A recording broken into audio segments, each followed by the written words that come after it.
Hi friends, welcome back to ఉస్తా kitchen. ఈ సమ్మర్లో పిల్లలు ఇంట్లోనే ఉంటారు కదా, హాలిడేస్కి ఫ్రీక్వెంట్గా స్నాక్స్ అడుగుతూనే ఉంటారు. మనం ఎవ్రీడే చేయాలంటే చాలా కష్టంగా అనిపిస్తుంది. బియ్యం పిండితో చాలా సింపుల్గా చేసుకోవచ్చు. మనకు 1 మంత్ వరకు కూడా నిల్వ ఉంటాయి. సో ఈ షేప్ కూడా కుర్కురే షేప్ చేస్తాం కాబట్టి పిల్లలు కూడా ఇష్టంగా తింటారు. టేస్ట్ కూడా చాలా బాగుంటాయి. వీడియో లాస్ట్ వరకు చూసి తప్పకుండా ట్రై చేయండి. సమ్మర్లో మనం ఇలా పిండి వంటలు చేసి పెట్టకపోతే వాళ్ళు ఫ్రీక్వెంట్గా ఎవ్రీడే స్నాక్స్ అడిగినప్పుడు మనకు చాలా కష్టంగా అనిపిస్తుంది. సో లేట్ చేయకుండా నెక్స్ట్ ప్రాసెస్లోకి వెళ్ళిపోదాము. ఒక పెద్ద ప్లేట్ కానీ ఒక బౌల్ కానీ తీసుకోవాలి, మిక్సింగ్ బౌలు. దీంట్లోకి 1 కప్పు బియ్యం పిండి తీసుకుంటున్నాను. ఈ బియ్యం పిండి అనేది ఇంట్లో ఆడించినది, మీరు రెడీమేడ్గా తెచ్చుకున్నా కూడా పర్వాలేదు. సో తర్వాత ఈ బియ్యం పిండిలోకి 1 స్పూన్ కారము, రుచికి సరిపడే ఉప్పు అండ్ హాఫ్ స్పూన్ జీలకర్ర, 2 టేబుల్ స్పూన్ల వరకు తెల్ల నువ్వులు వేస్తున్నాను. మీ దగ్గర ఏ నువ్వులు అవైలబుల్ ఉంటే అవి వేసుకోండి, ప్రాబ్లం లేదు. ఇవి టేస్ట్ కోసం మాత్రమే. మనం చేసే స్నాక్స్లలో నువ్వులు, పల్లీలు అలాంటివి యూజ్ చేస్తే టేస్ట్ ఉంటుంది, హెల్తీ కూడా.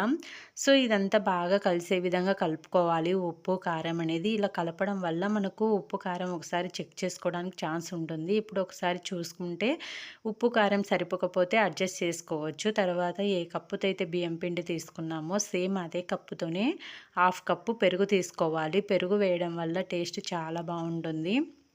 ఇలా వేసుకున్న తర్వాత అంత బాగా కలిసే విధంగా కలుపుకోవాలి పిండి మొత్తం పెరుగులోకి. నెక్స్ట్ ఒక కడాయి పెట్టుకొని గ్యాస్ మీద ఏ కప్పుతో అయితే బియ్యం పిండి తీసుకున్నామో సేమ్ అదే కప్పుతోనే హాఫ్ కప్పు వాటర్ తీసుకోవాలి. ఈ వాటర్లో 1 టేబుల్ స్పూన్ నెయ్యి కానీ బటర్ కానీ యాడ్ చేయాలి. ఇలా నెయ్యి కానీ బటర్ కానీ యాడ్ చేయడం వల్ల క్రిస్పీగా వస్తాయి.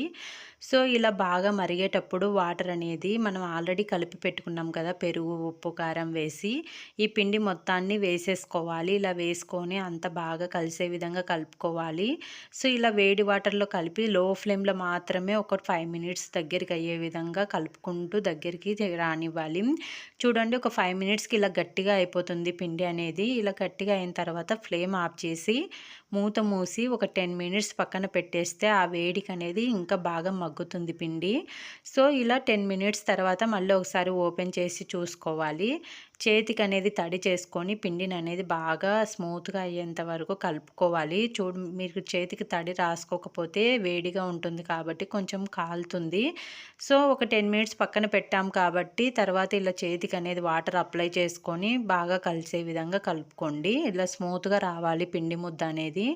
ఇలా స్మూత్గా వచ్చిన తర్వాత చిన్న చిన్న బాల్స్ లాగా చేసుకొని ఇలా నేను ఇక్కడ జొన్న రొట్టె చేయడం కోసము ఈ బండ అనేది యూజ్ చేస్తాము, చపాతీ జొన్న రొట్టె చేయడం కోసము. సో ఈ బండ మీద అనేది నేను ఇక్కడ రోల్ చేస్తున్నాను. జస్ట్ చూడండి, చిన్న స్మాల్ సైజ్ అంతా పిండి ముద్దను తీసుకొని మన కుర్కురే షేప్ వచ్చే విధంగా రోల్ చేస్తున్నాను. సో మీకు షేప్ అనేది మీకు నచ్చిన షేప్స్లలో డిజైన్ చేసుకోవచ్చు, ప్రాబ్లం లేదు. పిల్లలు కుర్కురే షేప్ ఉంటే చాలా ఇష్టంగా తింటారనేసి ఈ షేప్ చేస్తున్నాను. మీకు వేరే షేప్ అనేది ఐడియా ఉంటే సో మీ కిడ్స్కి నచ్చే విధంగా చేసుకోవచ్చు, ప్రాబ్లం లేదు. సో మనం చేసే ఇవి అనేది అన్నీ ఈవెన్గా ఒకటే సైజులో ఉండాలి అనుకుంటే మనం తీసుకుండే పిండి ముద్ద అనేది సేమ్ సైజులో ఉండాలి. సో ఇలా మన దగ్గర ఉన్న పిండి అంతా రెడీ చేసుకొని పక్కన పెట్టుకోవాలి. నెక్స్ట్ డీప్ ఫ్రైకి సరిపడా ఆయిల్ పెట్టుకొని ఆయిల్ బాగా వేడైన తర్వాత మీడియం ఫ్లేమ్లోకి టర్న్ చేసుకొని మనం చేసుకున్నవి 1 బై 1 అన్నీ వేసేసుకోవాలి. మనకు ఆయిల్కి సరిపడే విధంగా వేసుకుంటే సరిపోతుంది. వేసిన వెంటనే కదపకూడదు. ఒక 2 మినిట్స్ బాగా ఉడికిన తర్వాత సైడ్స్ నుంచి కలుపుకుంటూ వేయించుకోవాలి. మనం వేసిన వెంటనే కదిపితే ఇరిగిపోతాయి అన్నమాట, షేప్ అనేది బ్రేక్ అయిపోతుంది. సో 2 మినిట్స్ బాగా ఉడికిన తర్వాత ఇలా సైడ్ నుంచి కలుపుకుంటూ బ్రేక్ చేసుకోవాలన్నమాట.